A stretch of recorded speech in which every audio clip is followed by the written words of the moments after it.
जी पिछले शायद 2 3 4 5 महीने से टोपी नहीं नजर आई किसी पॉलिटिकल पार्टी के नेता की, जो पहले आम थी। सब तिलक, जय माता दी, वैष्णो देवी, सप्तशती का पाठ, चंदन, तिलक, मतलब ये है क्या जैसा ओवैसी साहब कह रहे हैं? रशीदी जी, आपको भी लग रहा है? देखिए दो चीजें मैं आपको बताऊंगा।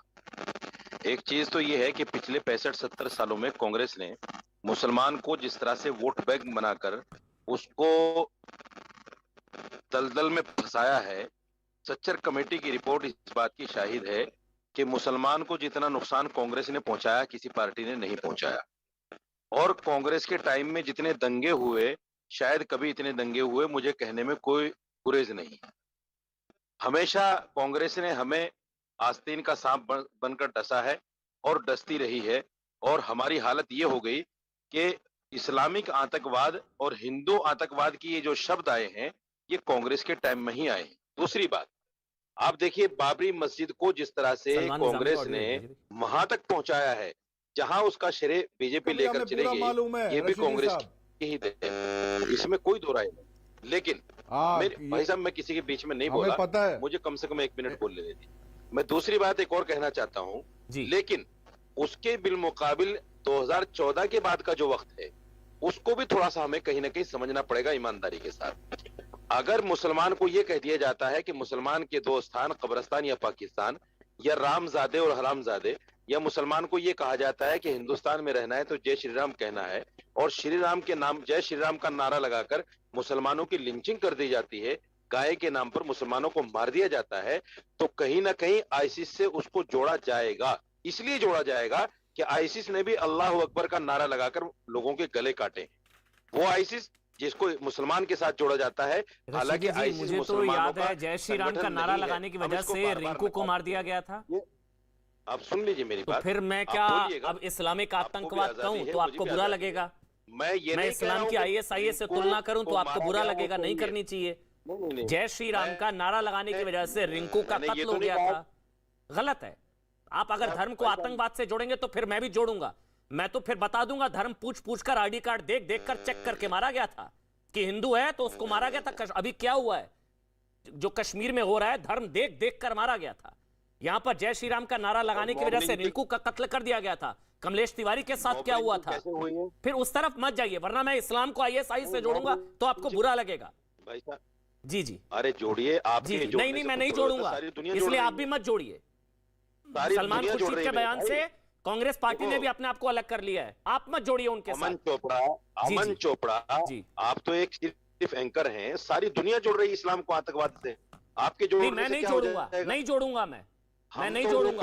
अगर आप जोड़ेंगे तो फिर मैं आपको आईना दिखाऊंगा। सारी दुनिया पत्थर मार रही है, नहीं सारी दुनिया पत्थर मार रही है। रशीदी जी ये गलत कहिए, रशीदी जी नहीं जोड़िए। इस्लाम शांति का धर्म है, कुछ लोग इस्लाम के नाम पर आतंक फैला रहे हैं, सुन रहे हैं? और अगर हिंदुओं को हिंदुत्व के खिलाफ कुछ बोलेंगे तो फिर मैं भी पोल खोल दूंगा अच्छे से। अगर कोई आदमी आतंकवाद के नाम पर, जिहाद के नाम पर आतंकवाद कर रहा है, हम उसको नकारते हैं। हमने कश्मीर के जिहाद को नकारा, हमने पाकिस्तान के जिहाद को नकारा, हमने ISIS से तुलना करी। मतलब अभी आपने हिंदुत्व के ISIS, अगर हिंदू आतंकवादी होता ना तो आप यहाँ बैठे नहीं होते और हिंदुओं को गाली भी दे रहे हैं आप।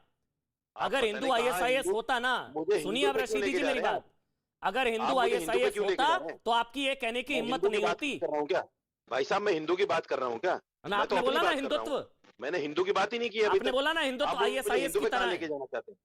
नहीं, मुझे कहां लेके जाना चाहते हैं आप हिंदू पे? मैं तो RSS संगठन की बात कर रहा हूँ, आप हिंदू पे कहां जा रहे हैं? अभी आपने बोला हिंदुत्व ISIS की तरह। सलमान खुर्शीद वाली किताब का आपने जिक्र किया, सलमान खुर्शीद ने कहा है, मैं उस पर बात कर रहा हूँ। आप हिंदुत्व पर लेके जा रहे हैं, हिंदुओं पर लेके जा रहे हैं। जैसे सारे मुसलमान बुरे नहीं, ऐसे सारे हिंदू भी बुरे नहीं है, लेकिन बुरे हिंदुओं में भी हैं और बुरे मुसलमानों में भी हैं। आप ये नकार नहीं सकते कि भाई हिंदुओं में कोई भी आदमी बुरा नहीं है। कौन सा कमर में बेल्ट मारकर उड़ा रहा है? कौन सा कमर में बेल्ट बांधकर IED ब्लास्ट कर रहा है? कौन सा हिंदू? एक बता दीजिए ना। छोड़िए ना, मैं नहीं जाना चाह रहा उस तरफ। किसने कमर में जो है फिदाइन बनकर किस हिंदू ने उड़ा दिया? कहां किसने गर्दन काट दी? कहां किसने गर्दन काट दी? कहां किसने गर्दन काट दी? फ्रांस में किसने गर्दन काटी? शार्ली एब्दो के साथ क्या हुआ था? शार्ली एब्दो में, फ्रांस में पेटी टीचर के साथ क्या हुआ था? रशीदी जी कोई तुलना ही नहीं है। कोई तुलना नहीं है, अमन, मत करिए आपको और गिर जाएंगे। आपको कहना छोड़ चाहिए, दीजिए। आपको कहना चाहिए, क्योंकि आपको तो जाना है उधर।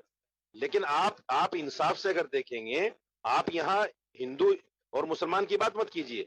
जो आतंकवादी है, चाहे वो हिंदू है या मुसलमान है, वो आतंकवादी है। नहीं नहीं, आप इस हिंदू बात पर आतंकवाद है आइए। ही नहीं भाई। आप ये मत कहिए कि उसको ये जबरदस्ती का नैरेटिव, फेक नैरेटिव है ही नहीं। हिंदू आतंकवाद कहां से आ गया? मैं फिर से रिपीट कर रहा हूं, किसने गर्दन काट दी? किसने गर्दन काट दी? आप सोचिए ना, किसने कमर में अजमेर जो है ब्लास्ट फिडाइन हुआ बेल्ट है, लगाकर उड़ा दिया? मालेगांव बम कहां हो धमाका गया ये हुआ सब? है, सर अगर हिंदू मालेगांव में- आतंकवाद होता ना मालेगांव में तो आप लोगों की ये सब कहने की हिम्मत नहीं होती। अगर हिंदू आतंकी होता ना तो 500 साल तक राम मंदिर का इंतजार नहीं करता। अगर हिंदू आतंकी होता ना तो कश्मीर में नरसंहार नहीं होता। अगर हिंदू आतंकवादी होता ना तो आए दिन पलायन नहीं होता। अगर हिंदू आतंकवादी होता ना तो कमलेश तिवारी नहीं होता। अगर हिंदू आतंकवाद होता ना तो काशी और मथुरा आजाद होता। मत बोलिए ये सब। मिस्टर अमन चोपड़ा, हिंदू सहिष्णु है, उदार है, उसी की कीमत भुगत रहा है। आप लोग आकर कुछ भी बोल जाते हैं, गलत है ये। मिस्टर अमन चोपड़ा, मैं जो बोल रहा हूँ, मेरे अंदर जो हिम्मत है, मेरे संविधान की ताकत है। आपकी दी हुई ताकत नहीं है मेरे अंदर ये। नहीं ये ना मुझे किसी हिंदू ने ताकत दी हिंदू है बोलने की। सहिष्णु उदार है, मेरे उसी संविधान की ने दी है कीमत मेरे चुका देश रहा है की। कि आप लोग मैं आकर उस हिंदू को ताकत के बल आतंकी पे कह बोल रहा जाते हूँ। हैं।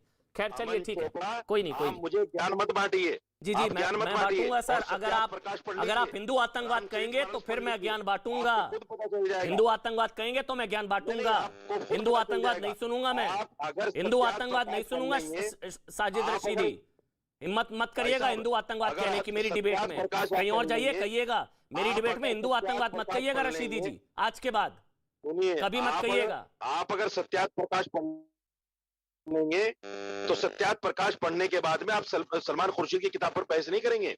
सत्यार्थ प्रकाश पढ़ लीजिए, मैं दे देता हूँ किताब आपको। हिंदुओं को जो कुछ कहा गया है उसमें, सलमान खुर्शीद ने तो कुछ भी नहीं कहा है। मेरी सलाह है, हिदायत है, हिंदू मेरी डिबेट में आज के बाद हिंदू आतंकवाद मत कहिएगा, कलई खोल दी जाएगी। चलिए अब मैं आगे बढ़ रहा हूँ, ठीक है रशीदी जी, मैं आगे बढ़ रहा हूँ। रशीदी जी मैं आगे बढ़ रहा हूँ, ठीक है ना? बहुत समय दिया मैंने आपको। शहजाद पूनावाला आप बोलिए, उसके बाद मैं आरपी सिंह साहब आपके पास आऊंगा। शहजाद पूनावाला, छोटी सी बात करनी अमन। अच्छा आरपी सिंह साहब एक मिनट, आरपी सिंह और शहजाद पूनावाला, पहले शहजाद उसके बाद आरपी सिंह जी, पहले शहजाद उसके बाद आरपी सिंह जी। शहजाद। अमन जी बस 20 सेकंड ले लूंगा, उसके बाद आरपी जी बोले। अमन जी, अगर हिंदू आईसिस या हिंदुत्व आईसिस की तरह होता या हिंदुत्व बोको हराम की तरह होता तो माफ कीजिएगा, आज मौलाना साहब इस डिबेट में नहीं बल्कि प्लेन के पहिए पर लटक कर कहीं और जा रहे होते, ना कि अपने बरादरों को अफगानिस्तान पाकिस्तान से सीए में वकालत करने की बात करते कि इनको भी बुला लो वहां से, यहां पर अच्छा माहौल है। या तो अच्छा माहौल नहीं होता तो वो खुद यहां से प्लेन पे पलायन करते। दूसरी बात मैं कहना चाहता हूं, अभी अभी गुलाम नबी आजाद ने ट्वीट करके कहा है कि मैं सलमान खुर्शीद की इन बातों से पूर्ण तरीके से इनकार करता हूं, पर यहां पर बैठे कांग्रेस के प्रवक्ता जो है वो तो कहते हैं कि नहीं बिल्कुल ऐसा ही है। तो हम उनसे पूछना चाहते हैं कि किसकी लाइन अब हम इसको माने?